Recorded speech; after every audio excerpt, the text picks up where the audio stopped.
You don't got no pace on that. Okay, this is Eugene Begay from Voices of the Street. I'm conducting an interview with Jill Allen from Dorothy's Place. Hello, Jill Allen. How are you doing today? Hello, Eugene Begay. I'm doing just dandy. How are you? Good. And what do you do at Dorothy's Place? I am the Resource Development Director. I'm the one that goes around and finds the money and the materials that it takes to keep the doors open at Dorothy's Place and to provide as good a service for our guests as we can. And how are things going? Are you getting enough finances or what? Well, actually, no, we're not. It's kind of a lean year. I hear it's the same way for a lot of other nonprofit organizations. We know that our giving will pick up shortly as we come into the holiday season, so we're hopeful that it's going to overcome the poor performance that we've had earlier this year.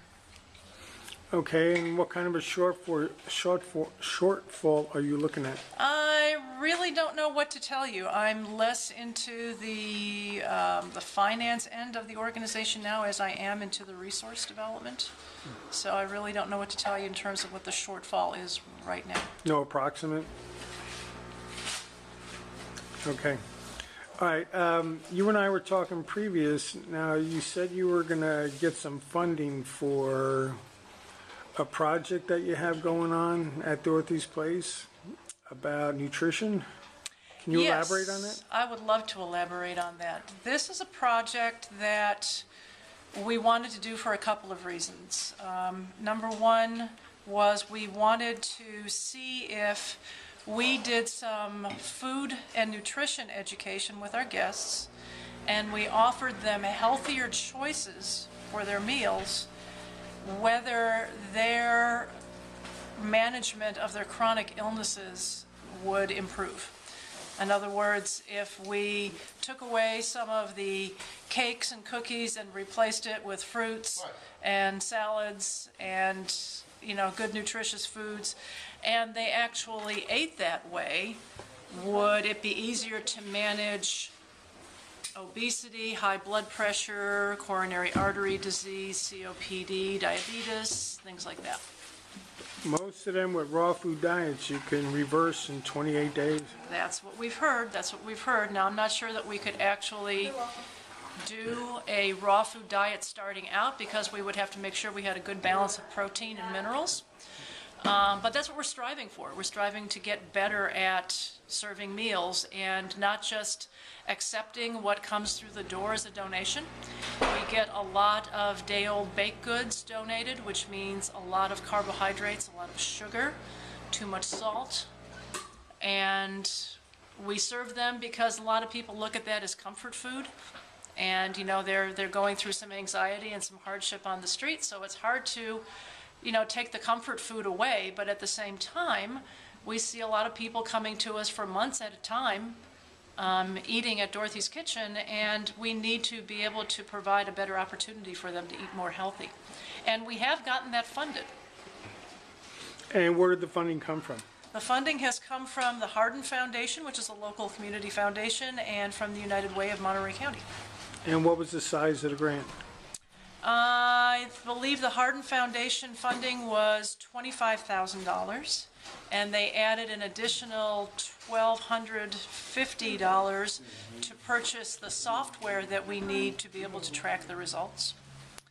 And the United Way, it was a combined grant with some other things, and it was a $35,000 grant, but it doesn't all go toward this project. And as a matter of fact, neither does the Hardin Foundation grant. It goes toward serving meals in the kitchen, but also to fund this project. Does any of it go toward the Culinary Institute that you're trying to get established? No, neither one of those grants goes towards the Red Artichoke Culinary School. Are you still striving for that, or what? We're still looking for that, but frankly, because of it being a poor funding year, I'm concentrating more on funding our regular operation instead of funding new programs, and Red Artichoke is a new program. However, we believe that we have found a person that is considering becoming the manager of the Red Artichoke program, perhaps starting out as a volunteer and then working into a paid position. And so we are hopeful that that will be something that will happen in the new year. It sounds good. So When do you plan on starting to institute this? And The Healthy Meals Program? yeah, The Healthy Meals Program kind of depends on how quickly we can get the evaluation tools in place. I've had discussions with Tiffany DiTullio at Salinas Valley Memorial about food education. We also have some local supporters of Dorothy's Place that are professional dietitians and food instructors. But what we really need to have is something where we can record individual progress. So the idea was to, for the participants in the program, and we're thinking about initially doing 50 participants in the program. So that's about a fifth of the meals that we serve every day. And they would be issued a program identification card. So when they came through the meal line, they would swipe their program identification card. That would pull up their record on the screen for us. And as they went through the lunch line and picked their selections, we would note that using point of sale software on the screen, and that would give us enough information to be able to evaluate what they're actually eating. And then, of course, there's the pre-test and the post-test component where we would ask somebody coming in maybe 6 or 7 questions about, why are you participating in the program? What are the chronic illnesses that you're trying to manage? What specifically do you think you need help with? Do you realize that healthy eating might be able to help you manage those conditions better? And then at the end of 6 months of involvement, we basically come back to them and say the same thing all over again and see what the difference in the reply is. That indicates the level of improvement that has taken place. And then if we continue for another 6 months and we do that again and see if there's a better level of improvement. So someone who's trying to lose weight might say, yes, I've been eating more fruits and vegetables, and in the last 6 months I've lost 23 pounds. Okay? That's a success for that particular person.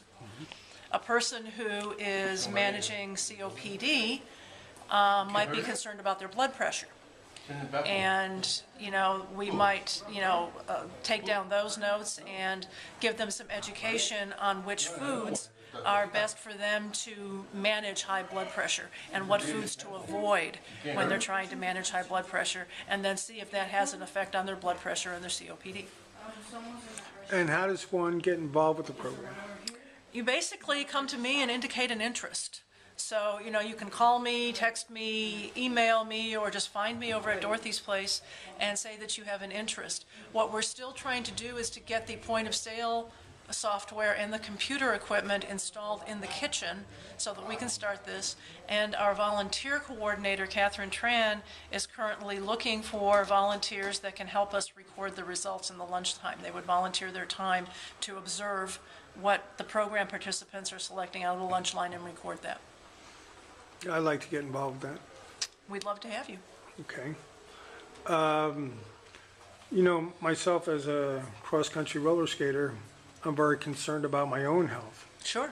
And I haven't been making great choices at Dorothy's. And there probably haven't been a whole lot of great choices to make sometimes. No. I mean, I also have a very restrictive diet, and I have to, wherever I go, pick and choose what I can eat. And sometimes it's very discouraging when you go someplace and there's a whole bunch of stuff there that looks great, but it's just not what you can eat. So that's what we're trying to do is contact growers and stores that can donate the right kinds of food and get a steady supply of that, because the last thing we want to do is start the program and let the program participants down by not having enough of what we need, to provide for them. So there's all of that as well. Now, have you chosen the people from Memorial that's into nutrition? No, we haven't made any definite choices yet. We haven't firmed it up. I do have a woman, Lisa O.W. Okay.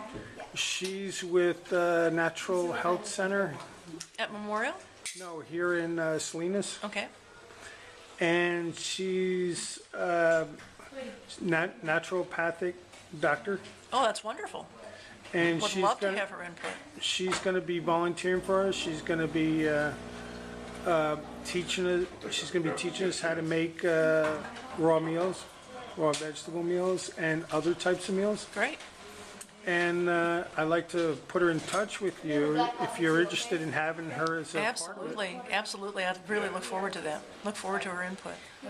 And I've got a copy of her website, the front page, that gives what her schooling was and what she specializes in. And a lot of it is nutritional health and for people to lose weight, diet program. And I think you'd be impressed. Now on the 16th, I have a meeting with her at the community center. You're more than welcome to sit in. See what I'm doing. The 16th at 10 o'clock.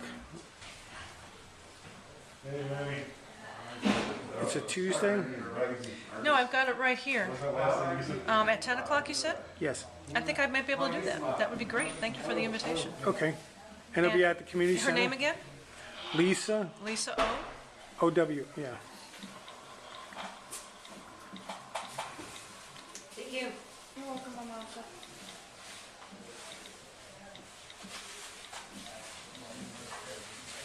Thank you, Eugene. I sure appreciate that. Sure. Connie, your coffee's done. I mean, your hot chocolate. And what I like about her, she's into natural medicine also. Aside from nutrition, naturally, she's into helping people with herbs. I'd love to learn more about that on a personal level, but also so that we can benefit the people that we serve. There's a lot of speculation these days that the reason there is such an increase in chronic illnesses and cancer is because of the way we grow our food. And the lack of the proper elements in, I'm trying to say this very inarticulately because I'm not an expert in this, but there needs apparently to be a proper balance of organic materials in the soil for food to grow properly. There needs to be the proper trace elements that a plant can pick up on. And the only way that that happens is to grow in a purely organic style and still be mindful of what nutrients are in the soil. And that even though the foods that we see in the grocery store look good, a carrot is orange and looks like a carrot, lettuce is green, looks like lettuce, it is incomplete. And it also, in addition to being incomplete, not having all the trace vitamins and minerals that it needs to have, that it contains a lot of toxins from the fertilizers and the pesticides that are necessary for big commercial farming. And that we're so used to that, we're so used to the fact that our food doesn't have the flavor that it used to have. We're used to the fact that, you know, this is the way it is, and it's not going to change. And we've been eating the same food day after day, year after year, year after year, year after year, and that's what is giving us the problem. The animals that we eat are eating the same plants, the same inadequate plants, and we're, you know, getting all of that malnutrition out of the inorganically grown beef, chicken, turkey, even fish. Fish are farmed now as well. So I would, you know, it's not that we can make a light year move to organic food and organic cooking over at Dorothy's place, but I think because we have a fairly controlled environment, it is a place to start. You never know. Before long, our very poor and homeless guests could be eating better than mainstream America. And if they do eat better, maybe we could cycle them through much quicker so they're not dependent on the system anymore because they're getting healthy enough that they can manage things on their own. Yeah. Do you know 90% of mental health can be cured by niacin? I've heard that. And that's on one of our videos that we showed. And tomorrow we're showing Sugar, the Bitter Truth. And the other one's Food That Kills. I think that's great education. And the one thing that is very harmful is the meats that we're serving. Dorothy is, every meal just about has meat in it, and all you need is 30 grams of protein a day And that you can get good enough from plants. You don't need it from If you have balanced proteins from plants, yes, you can. It has to have a balance, it has to strike a balance. The reason that Dorothy serves so much meat is because that's what the guests ask for. And you wouldn't believe the comments that we get when we serve meatless meals. And there are a lot of people with illnesses, for one, HIV/AIDS, that really dictates that they have a high-protein diet. And so we know that we serve a lot of people like that, and we tend to put probably more protein, more animal protein, into our food than we really need to have. But if we can start with this one small program and start educating people, and that education gets around, then we can start tweaking, we can start making those small changes, and eventually turn our entire universe around. The one I'd like you to see really good would be that one, that Food That Kills. It's about an hour show. Are you able to come tomorrow and take a look at it from 2 to 4? Not for an hour, my schedule's way too packed. Okay. Is it a video that I could access online and watch at a different time? Yeah. That would be good. Well, matter of fact, we're going to have, tomorrow I'll have it on my site. That'd be great. So you just access Eugene's Health Project. It'll be under... Let me make a note.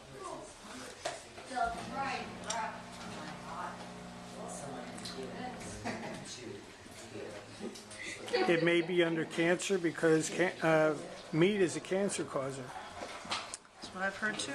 It also makes your urine very uric acid, and it pulls calcium out of the bones.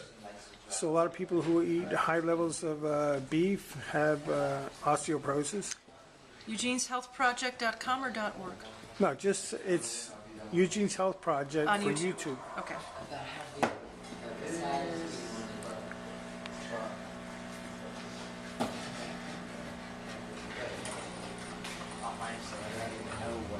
And I've been learning so much since I've been watching these videos. Even I've been getting comments from some of the students about they're starting to look at food differently. Well, I know my son is very concerned about this sort of thing, and he sends me a lot of information from the internet about nutrition and how we are growing food. He is a master gardener and an organic farmer. Farms for himself. But he's very aware of a lot of that stuff, and he's given me a great education.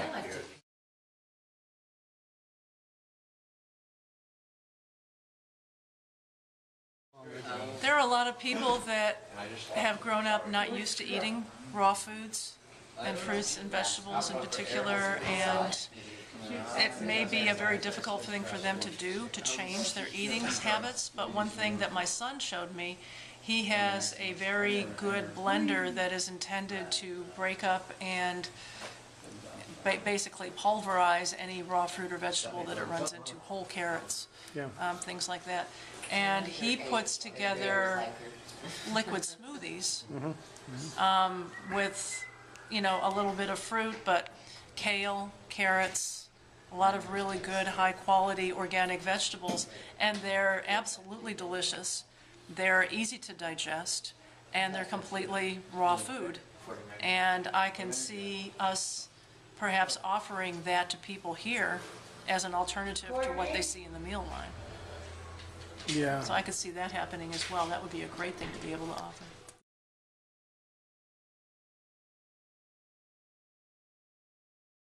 So this has been Eugene Begay from Voices of the Street with Jill Allen. I want to thank you very much for your time. Thank you, Eugene. It's an honor. I want to be a part of the project. I think it's noble. I think it's the greatest thing we can do for the homeless here. And please spread the word for other people that want to be part of the project to contact me.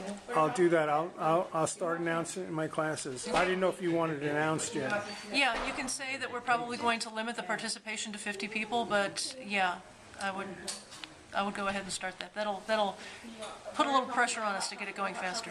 So about when do you think that you might be setting up the line that you're starting to set people up?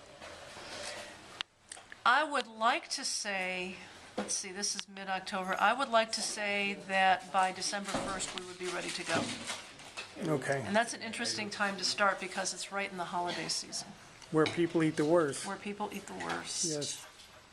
And they eat So- too much. I've been talking to some of your groups, your churches that come in, ask them if they can cook some vegetarian instead of just something with meat in it, because we got some vegetarians here. Some said yes, that they would, and some said, well, they'll have to discuss it with the others to see what they come up with. Sure. So I just wish that you guys are more into the groups, Dorothy's.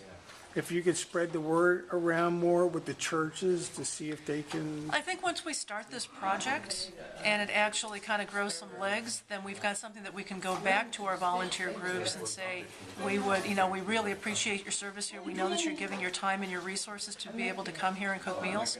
But it would be great if, you could help with the project as well and see if that goes. As a matter of fact, the project needs a snappy name. It just occurred to me. So, ask your readers, ask your listeners, as they contact me, to come up with a snappy name for the project. How about a contest for someone who comes up with a snappy name? They Maybe would get, whatever. I would love to give them a restaurant gift certificate, but I can't think of any place that eats really healthy around. Yeah, neither can I. That's why I They said may have to whatever. come to my place and eat.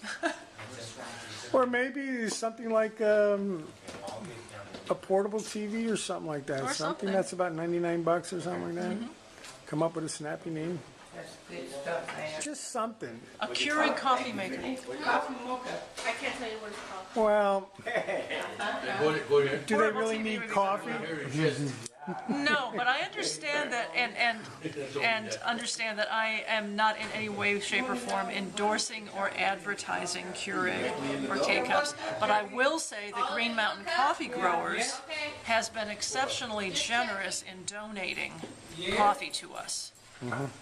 They found out that our guests wanted coffee, and they've given us tons of coffee. They've given us the brewers to make the coffee, so I really, really thank them for that. But I also understand that you can get tea and other things in the little K-Cups as well. Yeah. It doesn't have to be coffee. I myself, I'm going to turn the camera here. A spare cup? I had some lightly salted potato chips. Plus, I had a sugared beverage here, which was hot chocolate. And I just wish you had something healthier that was tasty. Sad face. Yes. Actually, because I'm involved with this program, I think that La Perla should set an example. And Yep. we should have healthier snacks here as well. Yeah. And the more healthier we have the snacks here, the healthier people will be, and less fights, happy. more growth. And happy. We need healthy, happy people. Yeah. So I want to thank you very much. It's been a pleasure and an honor talking with you. Thank you. And I'm finally glad to see Dorothy's looking to make that change, because I kept thinking about, because when you and I talked last, you wanted me to be a guinea pig for the project. Mm-hmm. And I'm thinking, well, I'm ready for it to be oink oink when we doing this. And I asked you a couple of Time times. to kick the pig, huh? Okay. Yeah, and you were looking into it and looking into it. Yeah. I just gotta. As a matter of fact, you've inspired me. I think I'm gonna make some contacts right now, see if we can get the ball rolling. I hope so. Well, thank you very much. You're welcome. You take care.